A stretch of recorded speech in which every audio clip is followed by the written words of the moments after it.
Alright then. Before we go into the data definition language and then further towards data manipulation language, let's just create the tables, which is of course essential for doing any kind of manipulation. So before we create tables, we need to understand what kind of data we can store inside those tables. I mean the column types. So data types, these are the few popular data types that are presented with us or available to us. These are the few which are, you could say, are available in all the vendors like Oracle, MySQL, MS SQL Server. So varchar, and then you have to specify n inside the bracket. N is a number.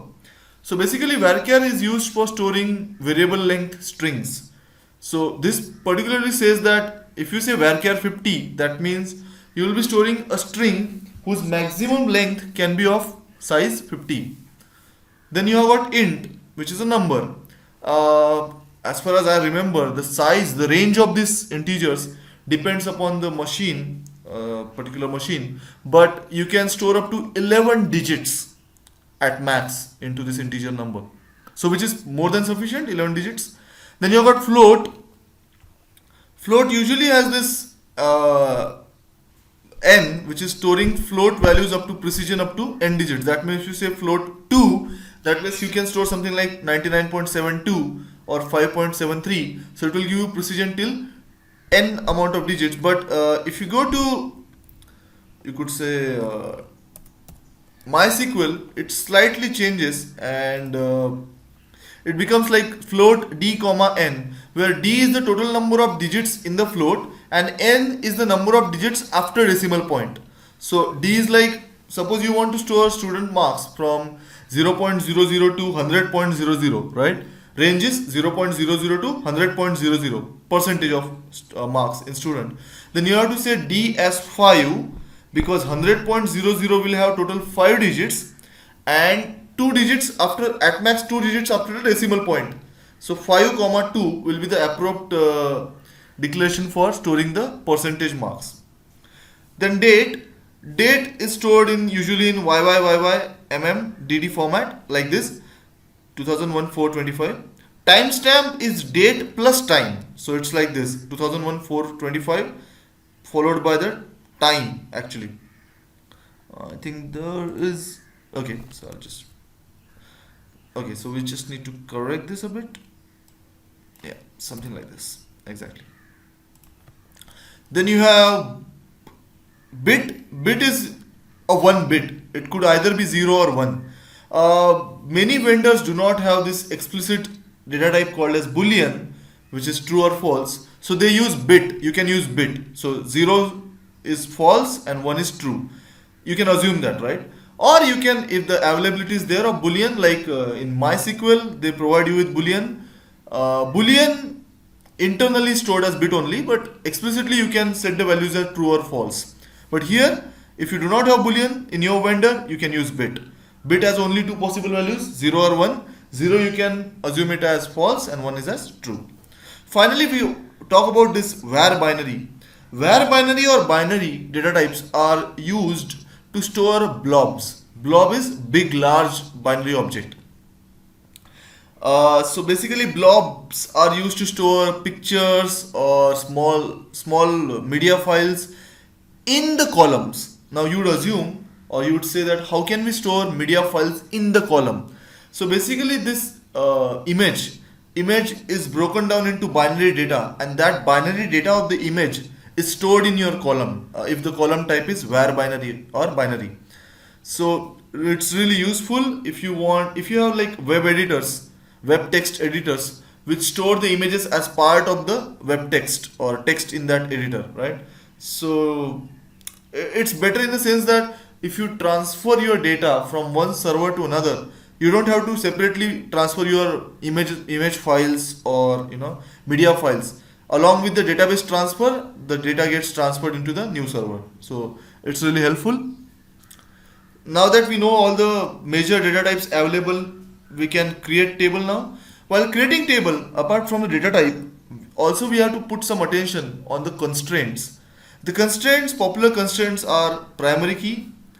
Primary key is used to uniquely identify a row. That means one of the column will be primary key, or it could be a combination of two or more columns actually.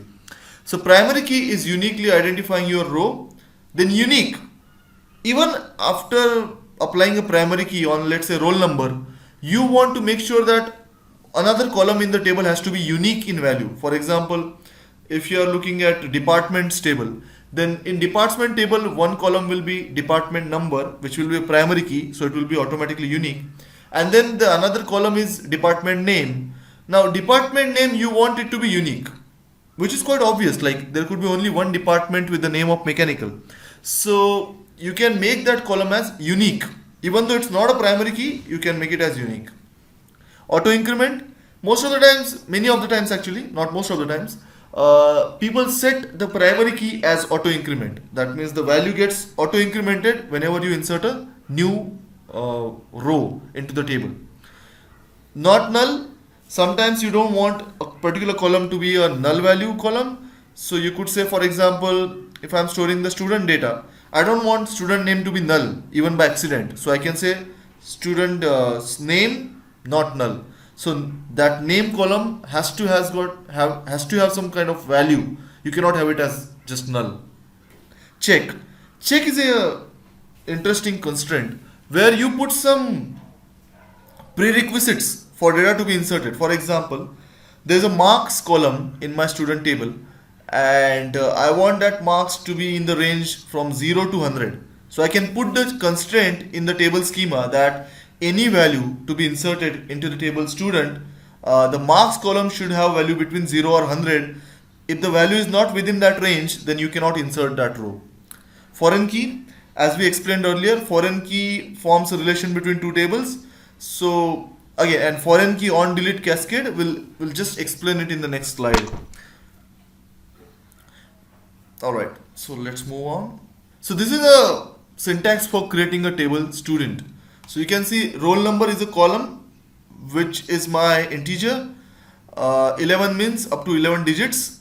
Not null, auto increment, right? Then I've said name varchar, so I don't want name to be null, so not null again. So these are constraints, not null, auto increment. Marks, as I said, 5, 2, total number of digits 5, and 2 after decimal place or decimal point or whatever it is. And then it is also not null. Department number, it's also not null. Then you have primary key as roll number. So you can specify the primary key like this, which column you want to set it as roll number. And this is interesting. As I said, check, I want to apply constraint on marks. Marks should be less or equal to 100.00 and marks should be greater or equal to 000.00. So this is my condition. So any row, any new row which is getting inserted into the student table should have marks greater or equal to 0 or less or equal to 100. So this is how you apply the constraints, and these are your data types. Then we create a department table. In the department table, if you see, department number is an integer, auto increment, and primary key. See, this is another way to specify the primary key.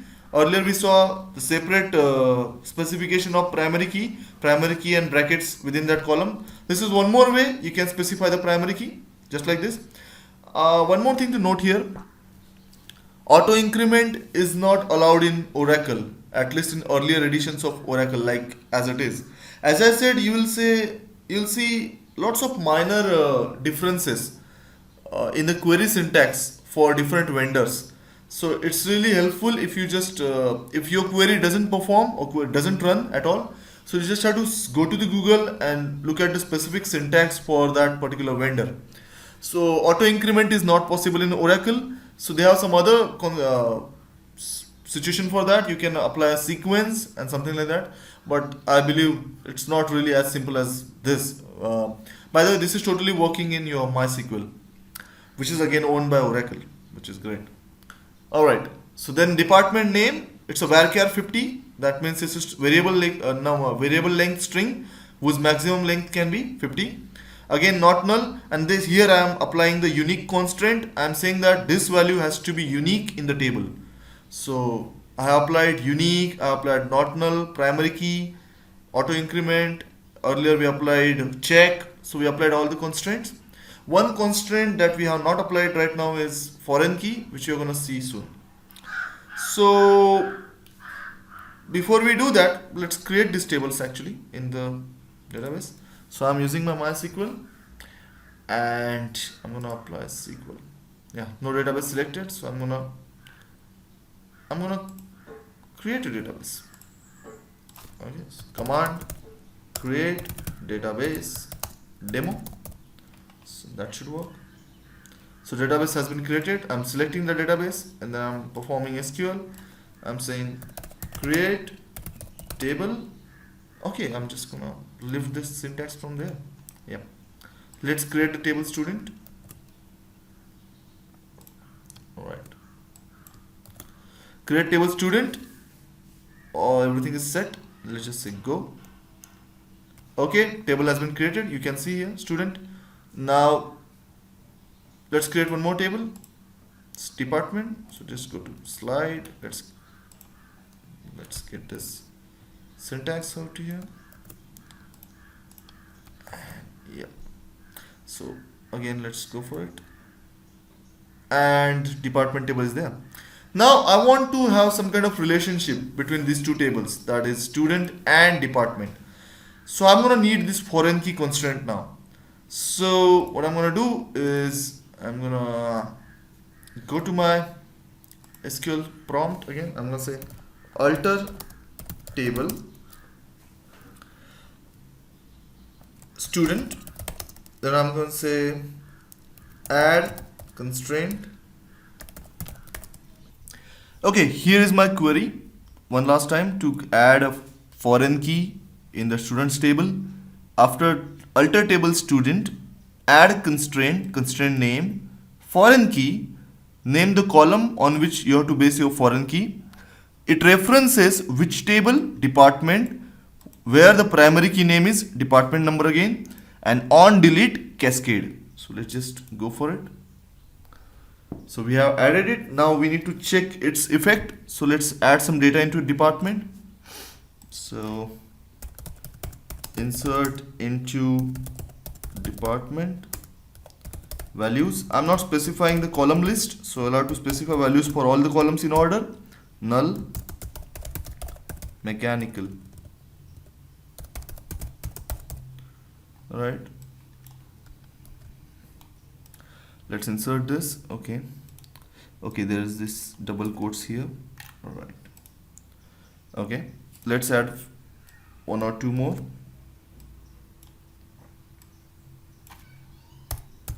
Say civil and go, and then add one more. Let's say computer. Right. So we have, if you look at the department table, it looks like this now. Let's add some data in the student table.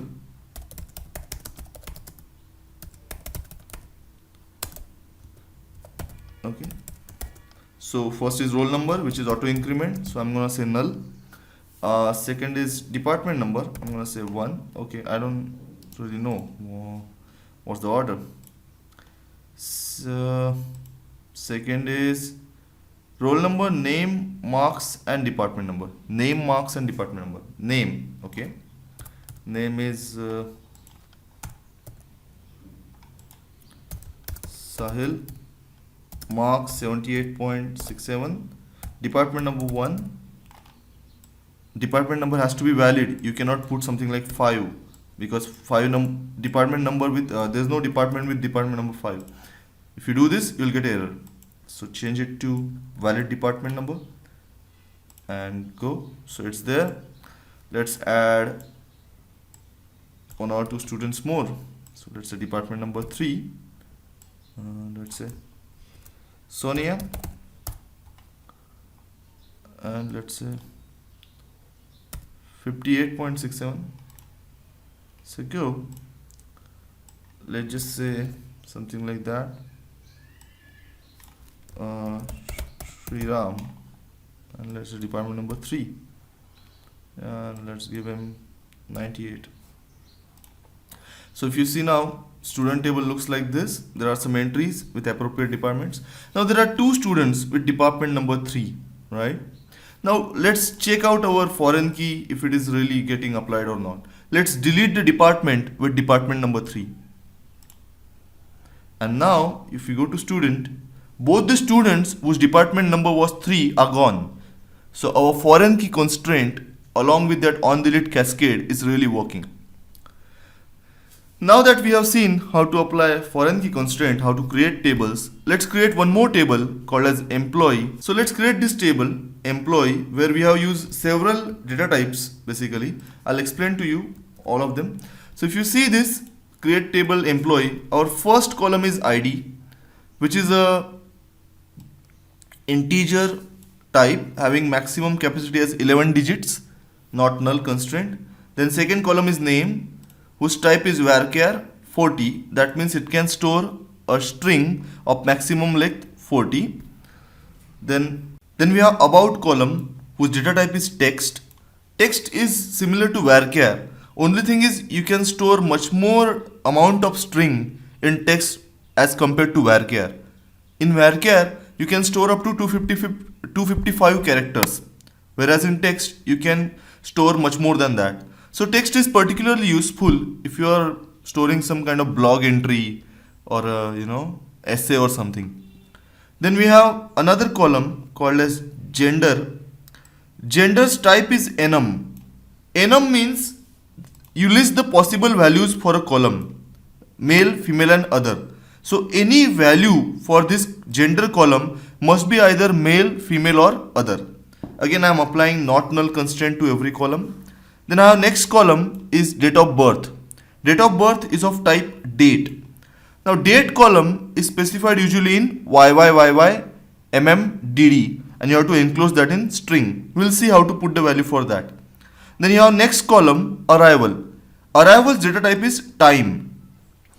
Time data type only stores the hour, minute and second. Handicapped is the next column whose type is tinyInt1. Basically, the type for this is given as boolean and boolean is converted into tinyInt1.